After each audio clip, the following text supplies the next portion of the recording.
Imagine a vibrant discussion between people that includes both openness and critical thought in the pursuit of truth. The Purchasing Truth podcast is an experience, a journey, an exploration of the impact that negative messages in politics and the media have on our families, community, society, and nation. Join your hosts, Bill Stierle and Tom Hazard, to discover new concepts and language strategies that will reveal effective ways of establishing truth. This podcast series will tackle current events, leadership challenges, healthcare confusion, integrity in business, and many other areas that affect us all. Gain clarity and understanding of the various truth perspectives. Welcome to Purchasing Truth.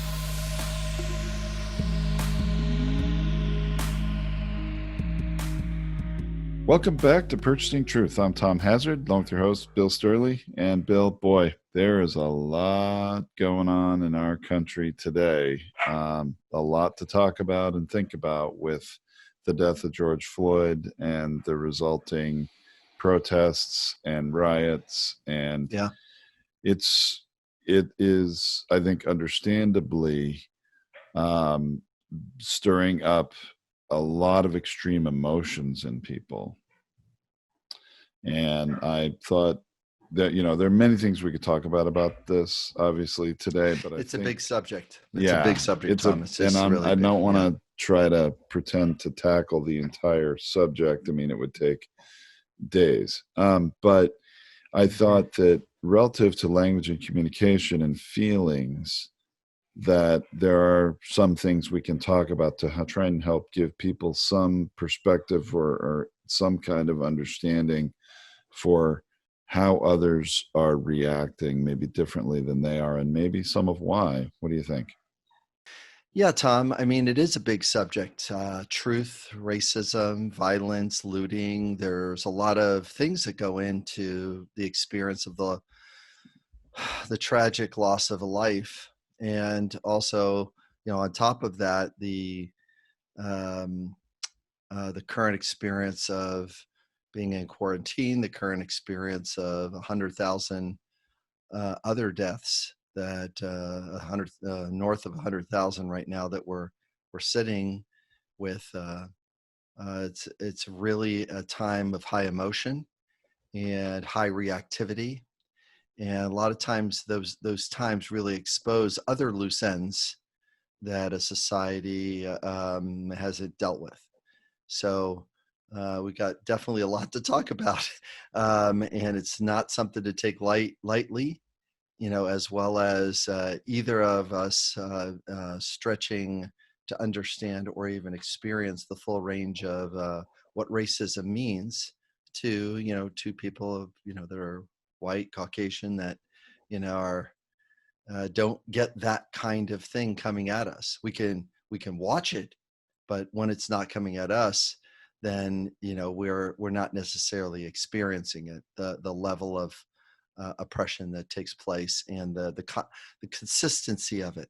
It happens here. It happens a week later. It happens a month later. It happens and it's or daily. That it's always there. So big topic, Tom. There's a lot of places to go here. So let's roll up our sleeves and see how we can, really see what it's going to take to kind of allow truth to guide us through this, because that's really a big part of it. And not truth regarding facts. It's really truth regarding empathy and restoration is really where the type of truth that needs to be applied here, not truth with violence and then treating violence with violence.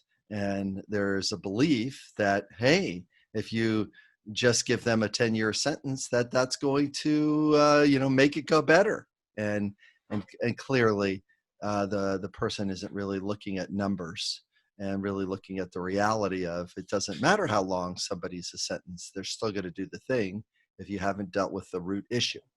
And so it's we're going to use our adult mind and see if we can apply some wisdom, knowledge, and experience to this, see if we can walk ourselves back from the cliff. Does that make some sense? That does make some sense, because I think we are really close to we're close to the edge of that cliff, aren't we? Yeah, it's really a toughie. Yeah, we really are. It's so.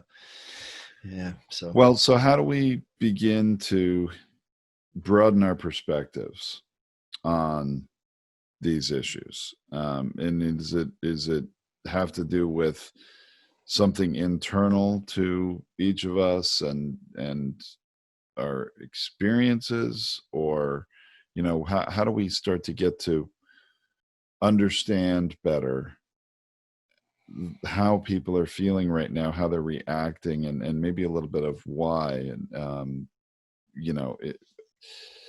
the why is not a bad question to ask here. Why did the police officer be very specific, put his knee on the neck of a person, African American person, on the ground? Why did that take place? Why was he there for so long casually? Why was the other officer standing there? Those are all great why questions. And the why question is kind of a twofold answer, but giving the twofold answer gets me and you into the trying to pursue understanding, but actually we need to pursue empathy. And that's the switch that doesn't take place, because people are trying to rationally understand and trying to figure out, and then the rational mind tries to justify. And then when it starts to justify, you've left literally the diamond on the ground of, you want to hear the real reason why?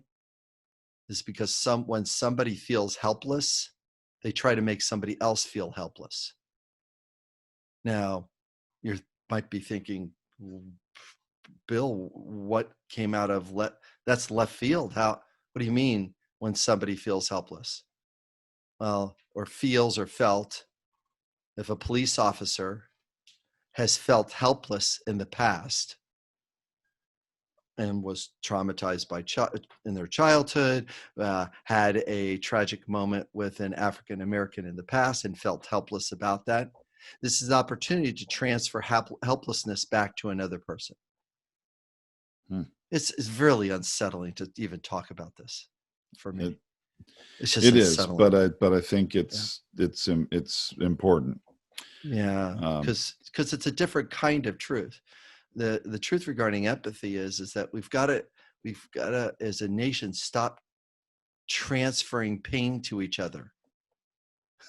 We've got to, one system causes pain in another system.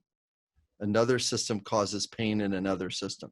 It's literally, where is the pain going to end? And it ends up on this guy's neck is where the pain ends. Well, it's very interesting to me, Bill, what you said a minute ago is that I asked the question why, and you said, and correct me if I'm wrong, but you said why can either pivot to justifying it, rationalizing it, or why can take a path toward empathy. Was that right? Is that what you said? That's right. Yeah. The why empathy is the one that people are not seeing, and it's also the path to peace. You could get justice that way. Takes a different mindset to get to justice, because our system is set up for justice equals punishment. That's the way our system is set up. So everybody is ready to, have the guy arrested right away and put into jail, or, further up the chain, right? Sure. Yeah. I mean, everybody was calling for the police officer who had his knee on George Floyd's neck to be charged with murder. And then when that happened, they're saying, well, what about the other officers? They should be charged too. Right. And it's that may very well happen. Yes. But it's, I think there's a process that takes a little more time, and not trying to rationalize or justify why it hasn't happened yet. That's not my goal here. But, right. There's there's reasons, but there's also, the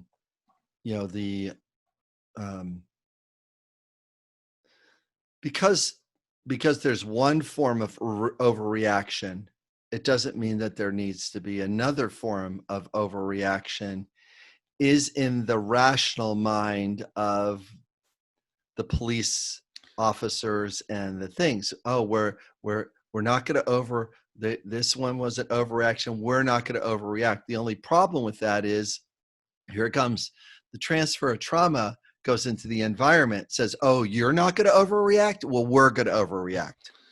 Right. So perhaps the district attorney in Minneapolis is being cautious and saying, well, yes, I can, I mean, I'm making an assumption here, but they may be saying, yes, we've got to charge these other officers with something. Clearly they stood by and did not stop this from happening. So they're complicit in many ways, but I've got to charge them with the right thing and not overshoot so that they end up being acquitted and can't be charged again. I mean, I think from a prosecutor's perspective, he may be thinking, I got to charge with the right thing. I got to figure out what's appropriate here, and I can't rush to do that, right? Yeah, I can appreciate that.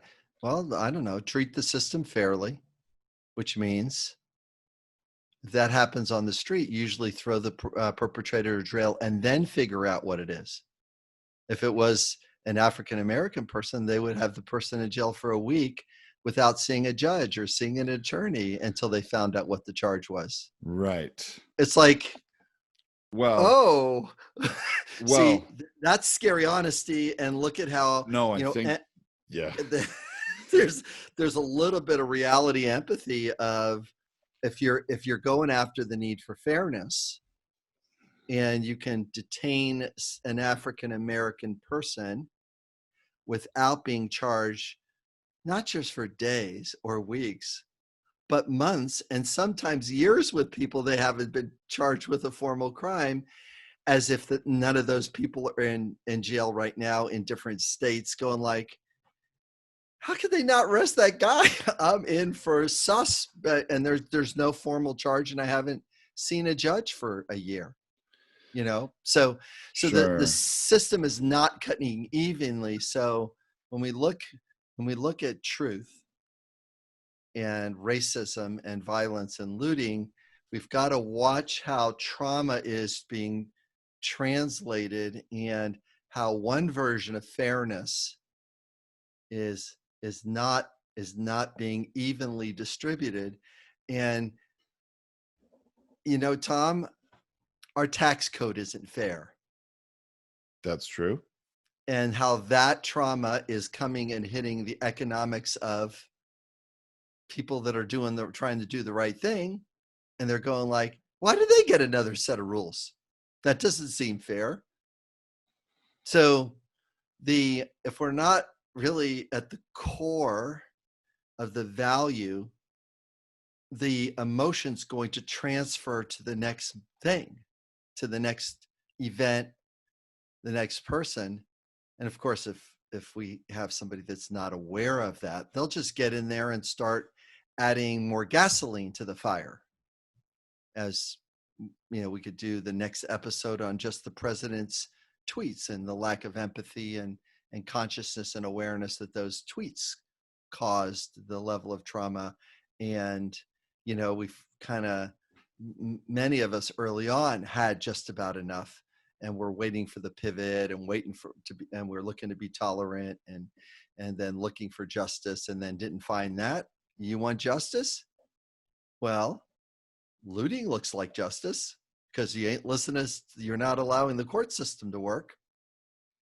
So again, the transference of trauma through emotional expression in tragic ways is a very important path to look at if we want to get truth to start working for us. because right now it's not. It's not working for us. It's really not. So this Yeah. is really helpful already, Bill. I think this is good. You're right. I mean, I hadn't thought about, as I said, about the prosecutor maybe taking their time to make sure they have the right charge before charging those other officers.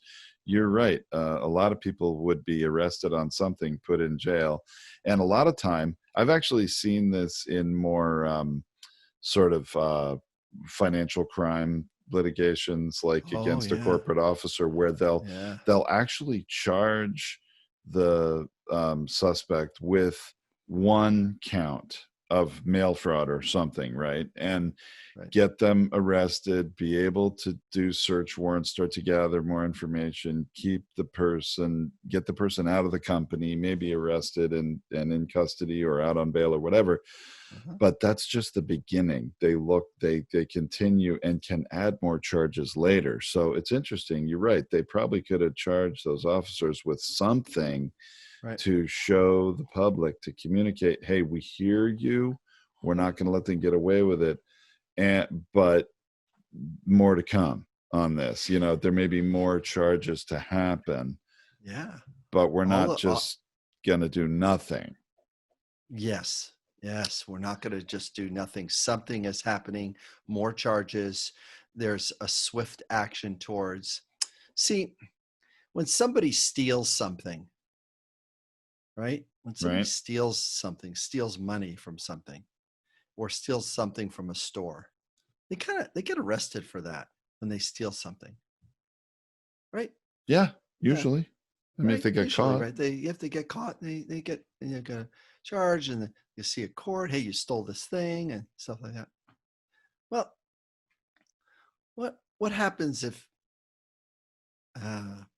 somebody opens up another bank account with the person's name on it, and then doesn't let the person know, and then is basically stealing, the cost of that bank account, open that up. Does anything happen to that person? They just stole that person's money with that person's identity. Anything happen with that?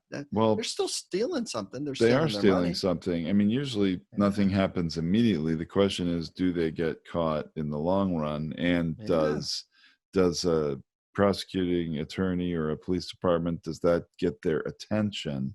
Yeah. Because how about the obvious. manager? How about the manager that oversees a staff that is driving that team to raise the accounts, let's say at a bank or something like that? How about that manager that is driving the team and actually watching it take place, and really is kind of like the standby, but also the saying, hey, if you don't open up enough accounts, then we're not going to hit our quota and you might lose your job.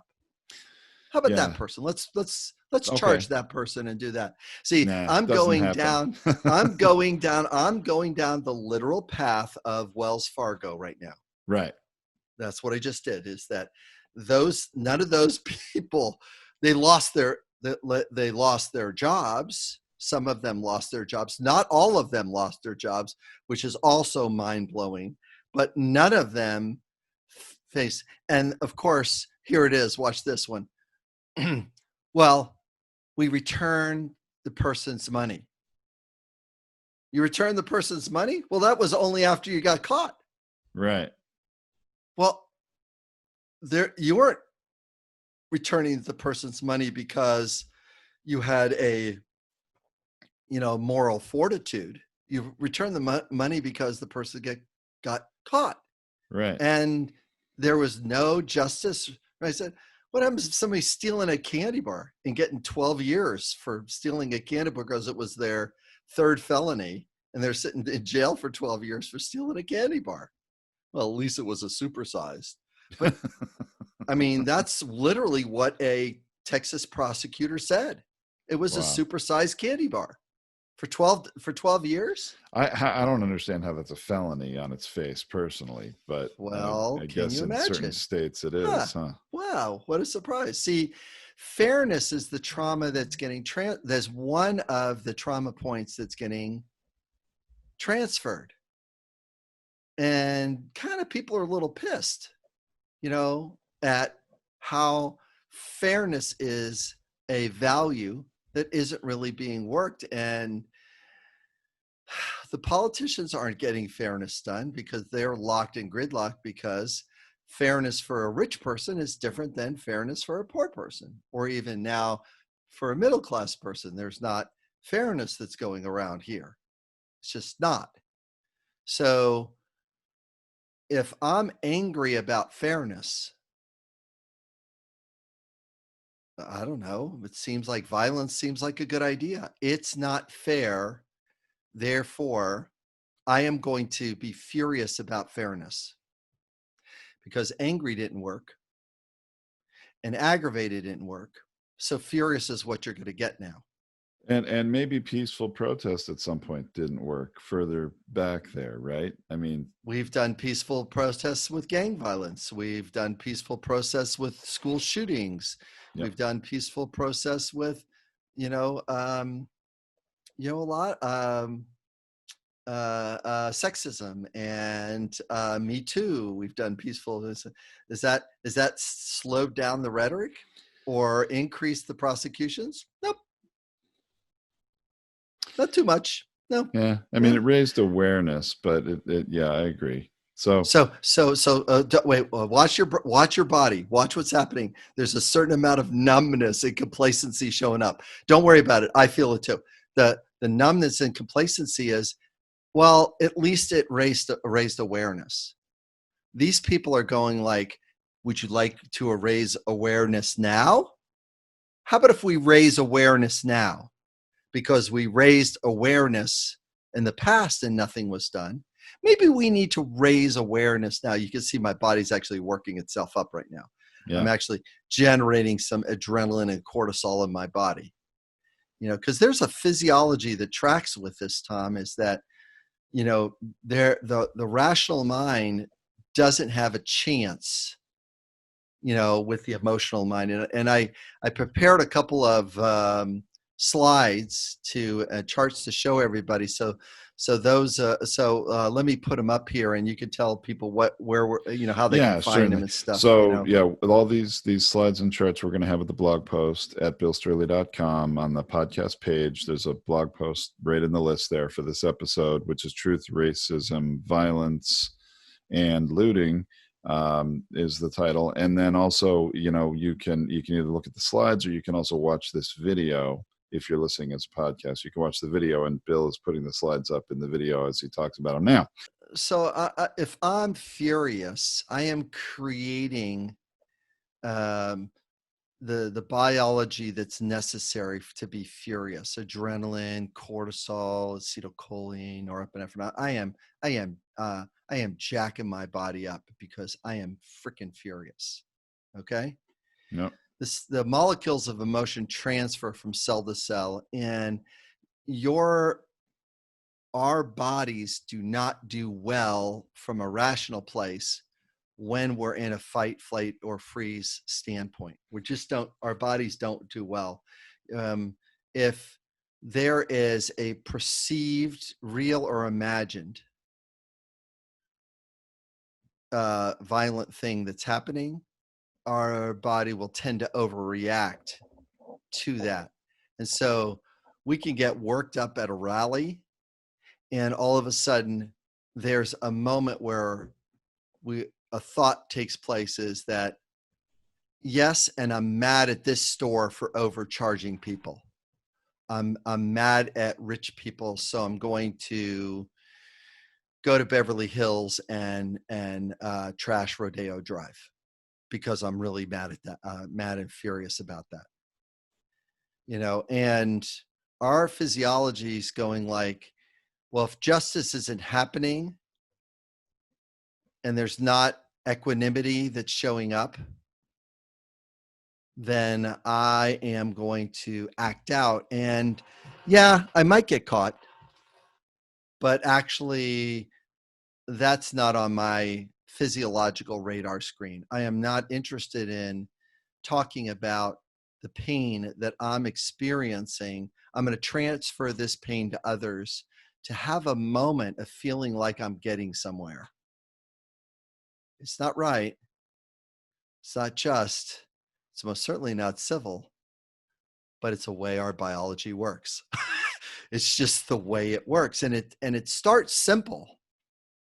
It starts simple. It's like I observe a moment where something happens, and I got this little chart of, it says, you're pushing my buttons, and I see a triggering moment comes in, and I say, well, that wasn't safe, or that wasn't fair, but that's not considerate.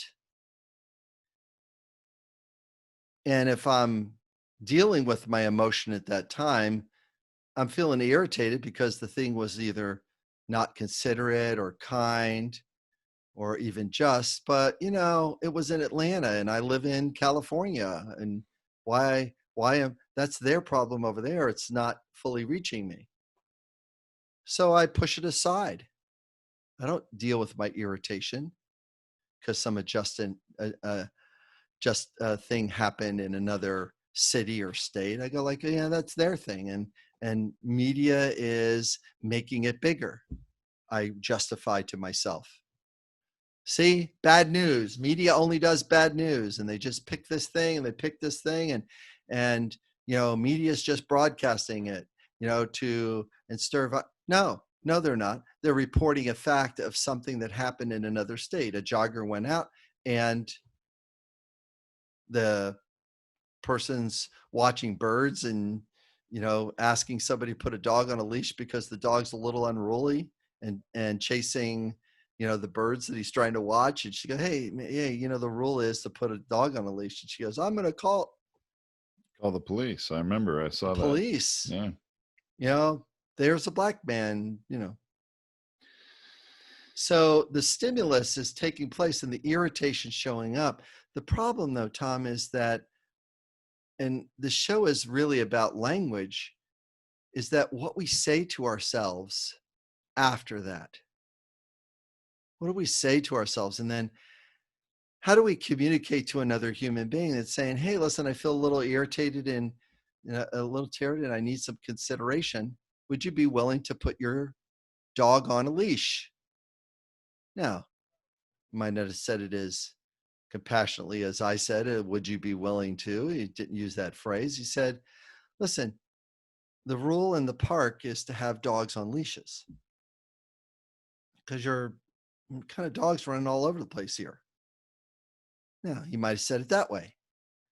And if it was somebody that could hear truth and was considerate about the rules, well, then they would say, listen, I hear that I'm, my dog is a puppy and a little unruly. This is a chance to get him to run free, but you're right.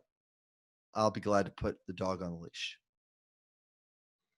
And it's over. It would have been over. Yeah. No video, zero escalation. But that wasn't what happened.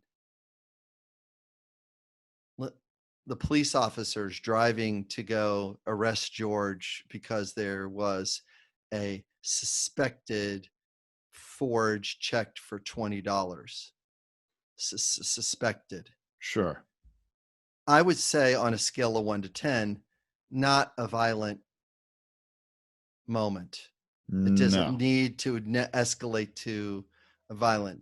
Very similar to, 4 police officers arriving at Wells Fargo to arrest 10 workers who set up these fraudulent accounts and take them out on the sidewalk and put their knee on their neck at the front of Wells Fargo.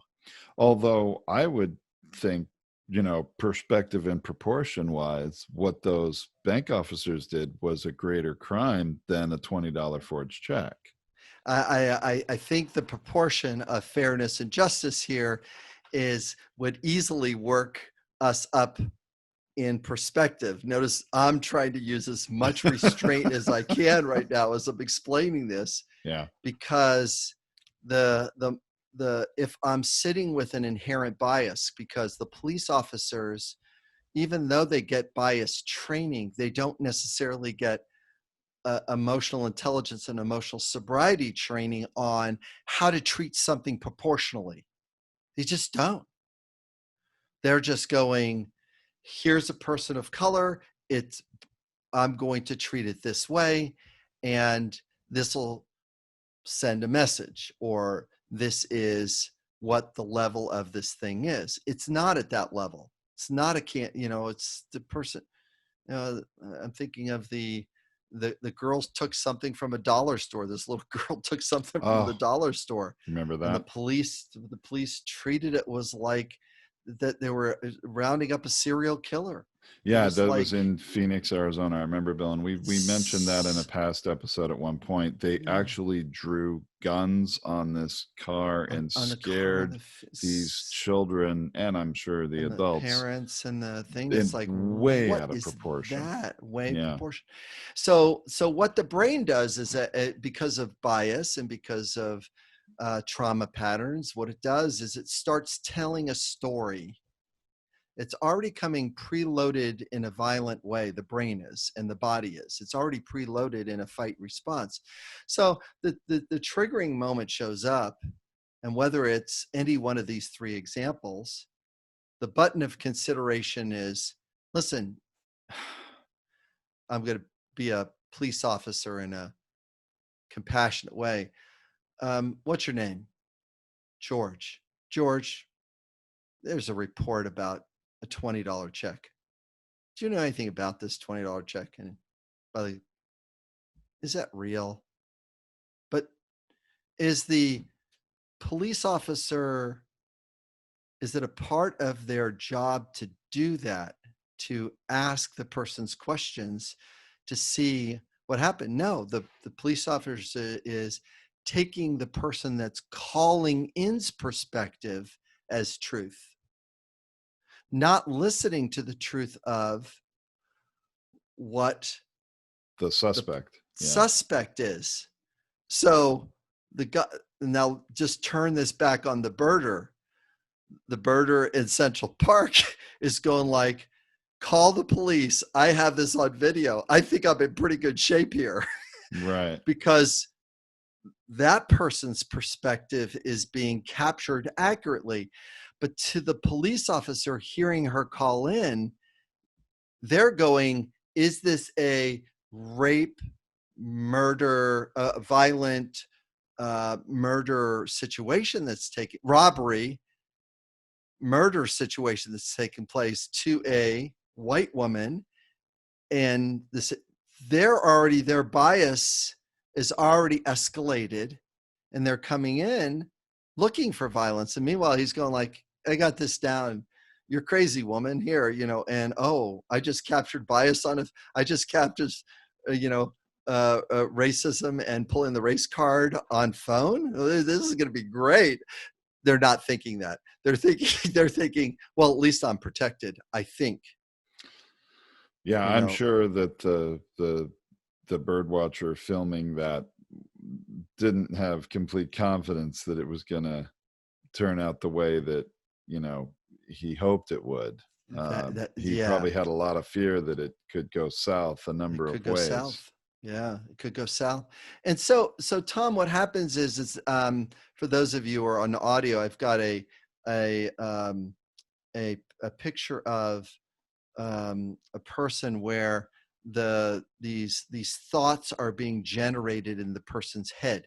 Their thoughts about it. Now, the woman that has the dog on the dog, she has thoughts on her head. She has some biases and some fears, as well as some justifications about the good reason why her dog gets to run in the park, because clearly after she got the dog on the leash, the dog was clearly an unmanageable dog. It was like, it's like, hey, honey, well, it's just a dog. I would say that's just a dog, right? It's a dog, right? Wants freedom. Yeah. That dog just wants some freedom, and then just getting yanked. I mean, there's is there animal cruelty that's showing up? Oh my gosh, next? I actually saw that, and I'm thinking, oh, that poor dog is struggling and being held by that collar. And I mean, really literally, she was holding free. him up by the neck. It's like that. And do we have? I think our animal cruelty laws are, more acted upon than violence against African American, I'm thinking like there's some perspective problems here. Our society we have to deal with how do we transfer pain to another person or to another animal, and the violence we allow through our emotions allow to escalate. And that's what this chart's going to show next, Tom, is that all we got to do is start thinking. The woman starts thinking, wait a minute. Yeah, I'm irritated because this person told me this, but you know what? It's not safe. So I'm going to call 911. Now, all of a sudden, she causes her feeling called scared. So she uses her language that she does to meet the need for protection and the need for safety. She calls 911. And then all of a sudden she's thinking, it's not fair that he's pointing out that I've broken a rule. Well, how's it not fair for him not to point? Because you're breaking the rules. She's not even falling on the sword of integrity. It's like, wait a minute, I might be in the wrong on this. And, in this, and then all of a sudden she starts escalating, gets aggravated, and starts choking the dog because she's scared and she's irritated and aggravated and scared and irritated and aggravated. Now she thinks, wait a minute, I have privileges. So now all of a sudden she goes into the respect category. Now she's angry and aggravated and scared. And you can actually hear all of these emotions in every sentence of her voice. Every sentence. She's not attached to what's causing it. She's just assigning it to the African American that's filming her. Go like, sure, go and call 911. At least I got a video of this. And listen, officer, just let me show you the video. It's like, it's interesting, Bill, because that's a great example, of course, because it's very different from the George Floyd situation in that, a life wasn't lost, thank goodness. But we have more of the complete picture to show how all of these emotions showed up, and this exchange between the two people really, it devolved right into a much darker place than it needed to go. So I'm going to now show the similarity to the Floyd thing. Okay. Here's the similarity. All this stuff is not seen, but the call comes in from the cashier thinking this check has been forged or it's not good. It's not a good check. The person's just writing it. So the thought in her head is someone is stealing something from my store by writing me a bad check. That's the thought. Right. She calls the police, and they're working themselves up on the way there. They're irritated. They're scared. They're aggravated. They're angry. So by the time they come out of the car, they're already escalated. And all poor George has to do is say one word of either explanation or defense, and they will get furious at that moment because they're already front loaded before they get out of the car. You don't see it. What we see is the extremely disturbing visual of a knee on someone's neck. We don't see that because at that point, the officer is feeling relieved because they just transferred all of those emotions into the knee that is showing up on the neck of a person. They're taking all of their pain and literally killing someone over it. I'm disturbed even talking about it this way. For those of you who are listening, I am not justifying a darn thing right now. I am not saying that I'm not outraged, because I am. I am outraged, and this is the anatomy of how people work themselves up about something real or imagined and create horrific moments of pain transference. there's been times, Tom, that you and I might have raised our voices at kids that have been too big for the thing that they did. It's like, because a client said or did this, a situation at work showed up this way, and all of a sudden your kid spills the milk, and you go, what? It's like, and like, and my kids look at me and go, overreaction, Dad? I mean, well, your kids are probably been raised to communicate at a little higher level than most. And I try as a parent not to overreact to certain things like spilled milk. It's so easy to do, though, right?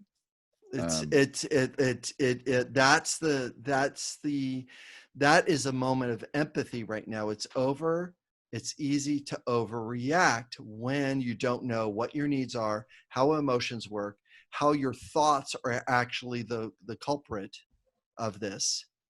Because the thought on top of the thought on top of the thought, the police officer having the thought that, this is the third call I've made to this neighborhood. I'm making a story up. Whatever the backstory is, not a justification. I am not justifying. Right. I am talking about the anatomy of escalation. The button gets pushed, and then the human being is pushing their own buttons on the way to a tragic event. Okay, so what do you think of Tom? Well, and I think you're right too, is that it's not the police officer's job to go and de-escalate the situation and approach it with empathy. It's their job to make a determination in a split second, has a crime occurred here, has it not, and then to try and I guess resolve it and decide if they're going to arrest somebody or not, right? I mean, it's really very black and white thinking. It's so unsettling that the phrase and the situation is exactly the same. Black and white thinking. Oh boy, I didn't even realize. No, no, it's a duality. You're right. It's a duality. Don't even back off of it, man. You just walked into the trap. Yeah. It's literally that, because if that same call comes in from a Black neighborhood with a Black person calling, is the same level showing up? My son at the morning that it happened. My 13-year-old son said, "Dad, this has got to stop." And I go, "What?" He goes, "Look," and he held up his cell phone, and he showed a meme of a short little a video pictorial thing, where there was an image of, here's how cops arrested the 12-year-old boy that shot up an African-American church. He was in handcuffs and was being walked out, and the little boy's got a smile on his face, and these white cops are walking the thing out after he killed like 8 people or so. And then there was the second picture was another white person being handcuffed and walked out of a scene after they killed like 12 people or something like that in this.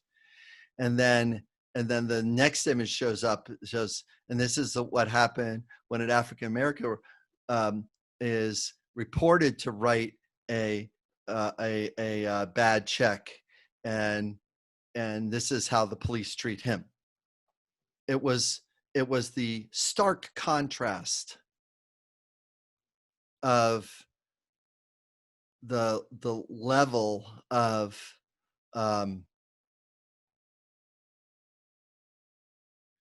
and all of a sudden I'm thinking of the protesters. There's some memes that are showing up.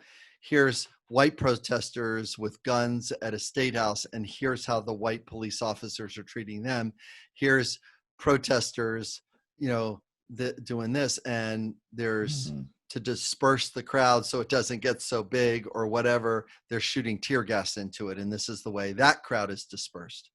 What would have happened if the police would have had the same level or evenness of, here's this group of people, well, they're getting too big and they all have guns, so we You see what I mean? There's definitely a double standard, to say the least. And it is black and white the way you described it, and it is in alignment with the off and on. Now let's just convert black and white to the off and on switch of bias. Because that's really where the tragedy is taking place. It's the on and off switch of, I am already coming in and prejudging a person and already emotionally escalating it. So it is, what am I coming on and seeing in the scene is not real fully. It may look real, but I need to ask a question and or make a request that is in alignment with the phrase protect and serve, but protect and serve is cutting both ways. I need to protect and serve every human being in this setting.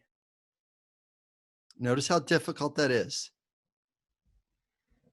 That means they need to be trained in observational skills, and they've got to train their biases to be set aside. Very unsettling. Very unsettling. And I would think it's more the job of a detective who is really trying to determine what a situation is and if a crime has been committed. And I could see somebody in that role maybe being more empathetic, but police officers, cops on the street are really more, and to choose better phrasing, evaluating things for right and wrong, right? Okay. All right. And in a simple way.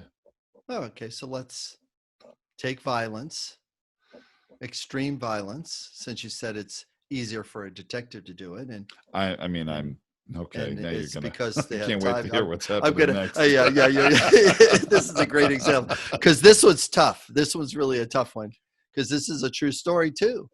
Is that if you learn empathy skills, and even if there's a violent thing happening, you better put the right words in the right place, or otherwise the violence is going to get worse. Okay. All right. So let's take an example out like there, so I can show you how police officers may need to be trained in a new way. Oh, wow. Yeah. Let's try this one out for size. Okay.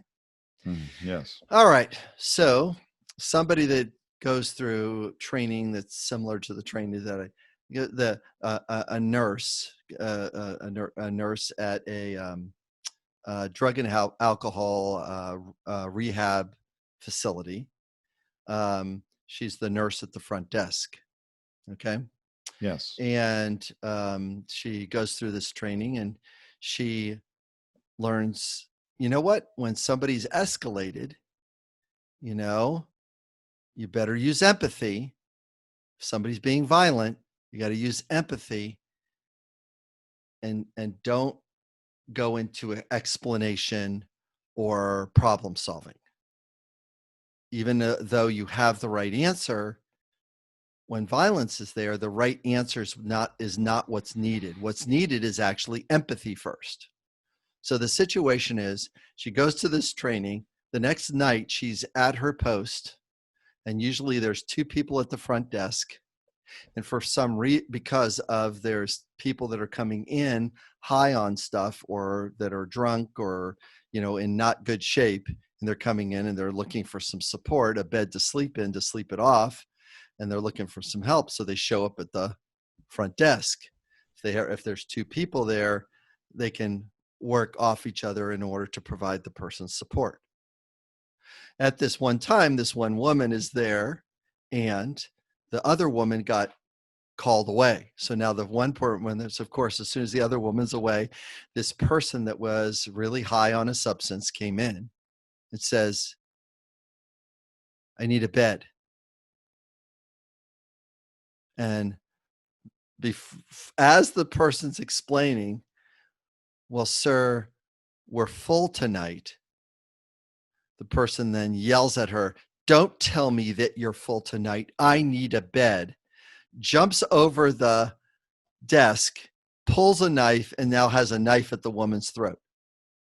Tom, will any form of explanation or detective work help her at this moment?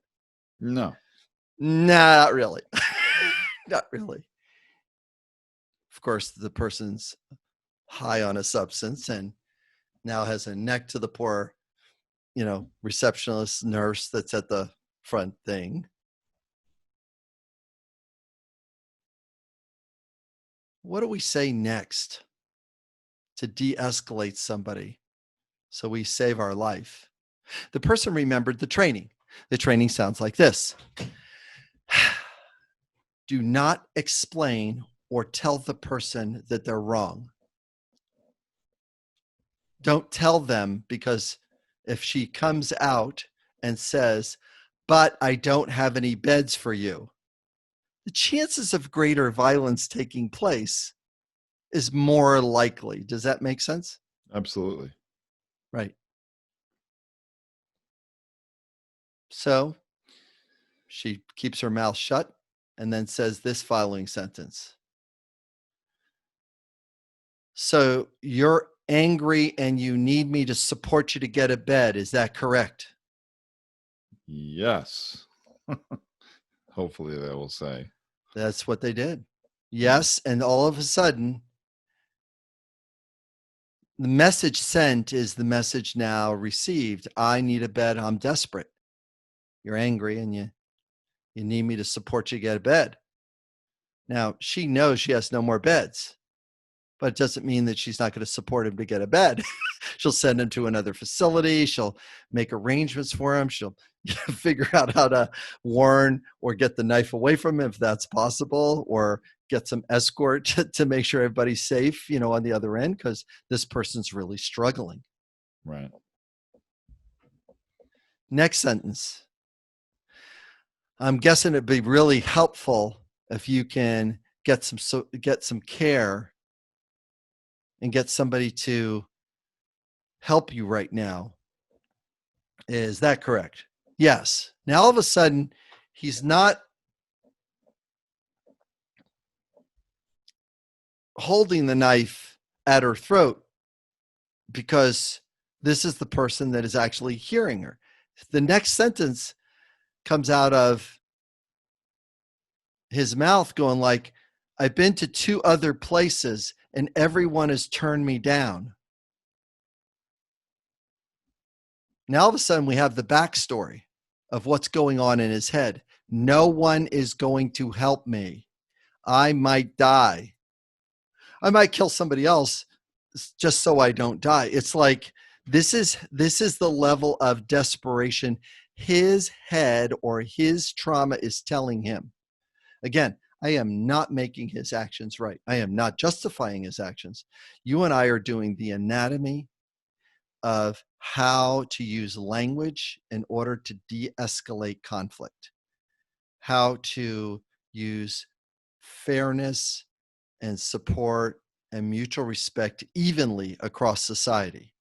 We're doing our best to start the message of how do you use empathy to navigate these violent situations and create understanding, and then figure out how we're going to look at what justice or restoration is going to look like. Yes, because this de-escalation is desperately needed. It is. The de-escalation is desperately needed. And I really appreciate the comparison you made between the police officer and the detective.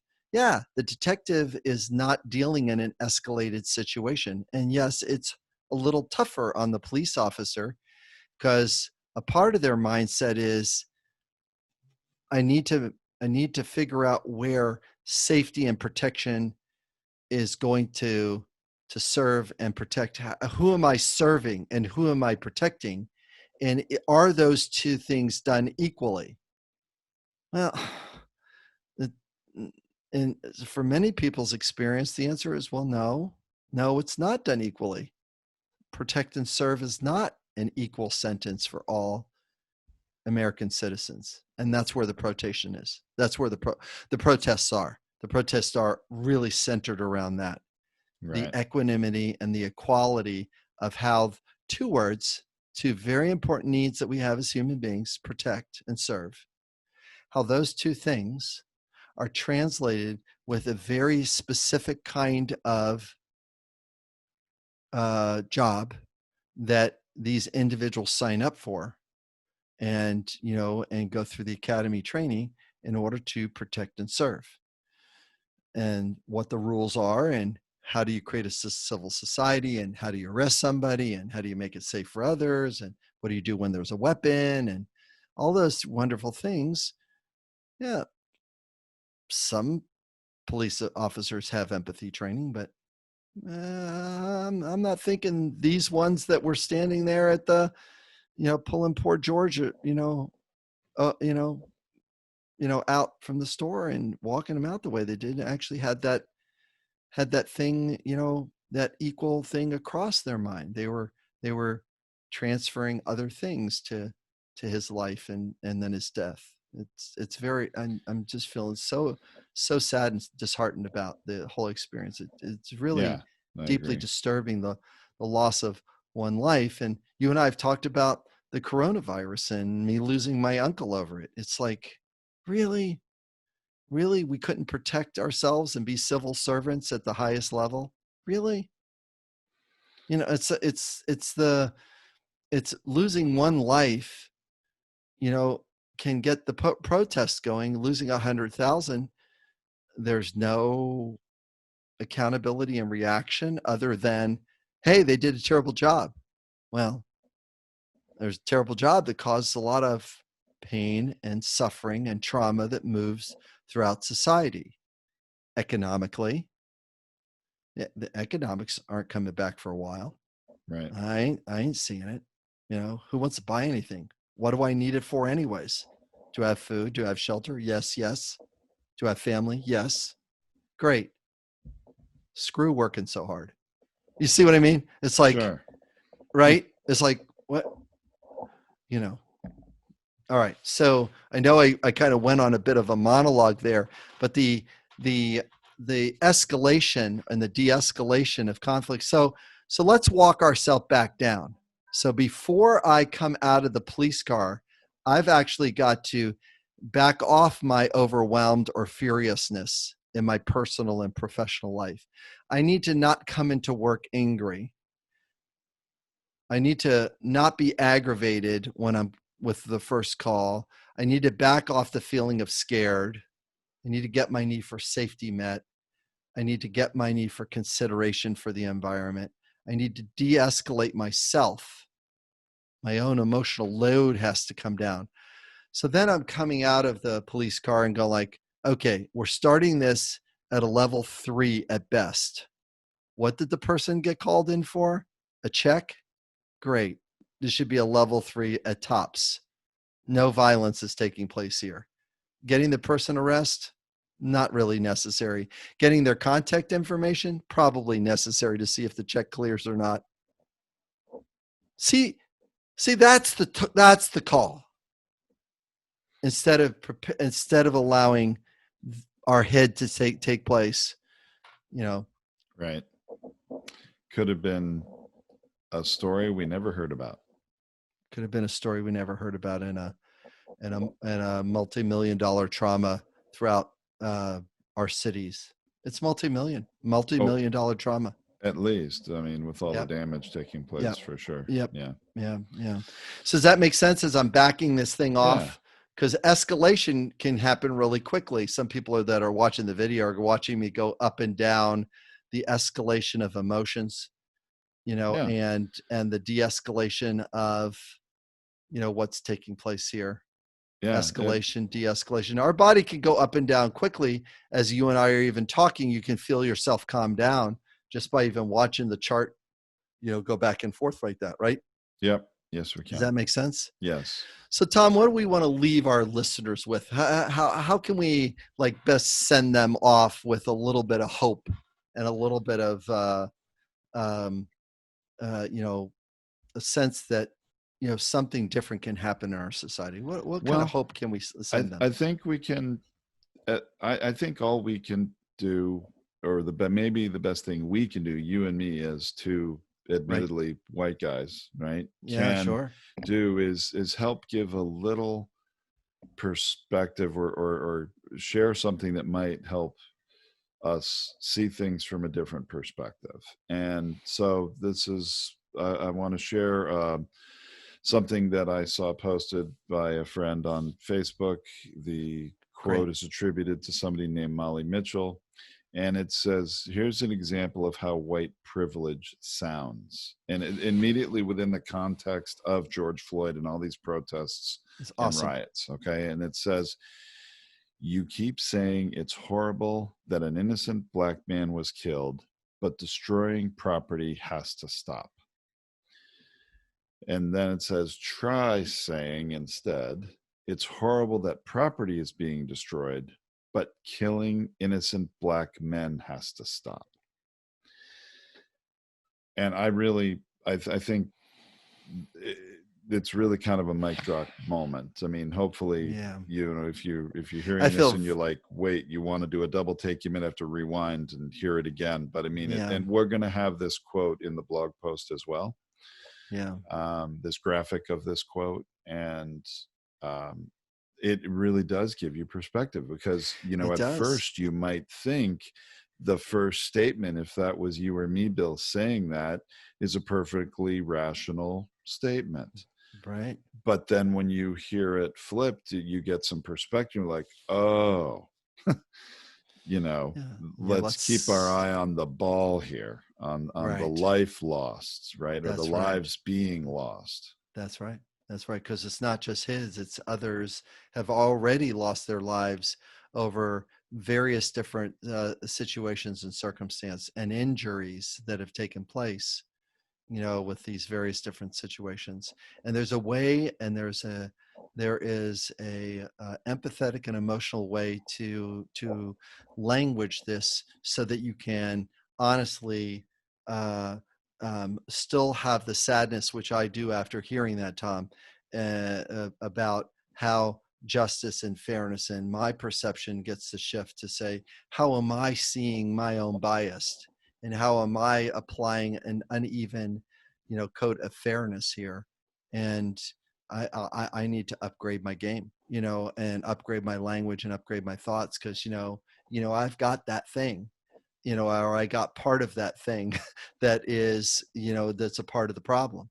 And then, really kind of step into it in a way that is, life-serving and more, more one that's going to help us move into healing and restoration. And there's more you and I can talk about this subject, but it's a good place to stop, to really give us some hope about changing our perspective and perception about the way things are happening in the world. I agree, Bill. Thank you so much for sharing your thoughts and those great slides that help illustrate, what we're talking about. Definitely recommend any of you listening to this who haven't seen it, go to the blog post to see the slides or watch the video, because it's actually animated. It's not just still images. It's, there's, so I recommend, check it out. Well, thanks, Bill. I really appreciate it. And I look forward to next time. Thanks, Tom. Talk to you soon.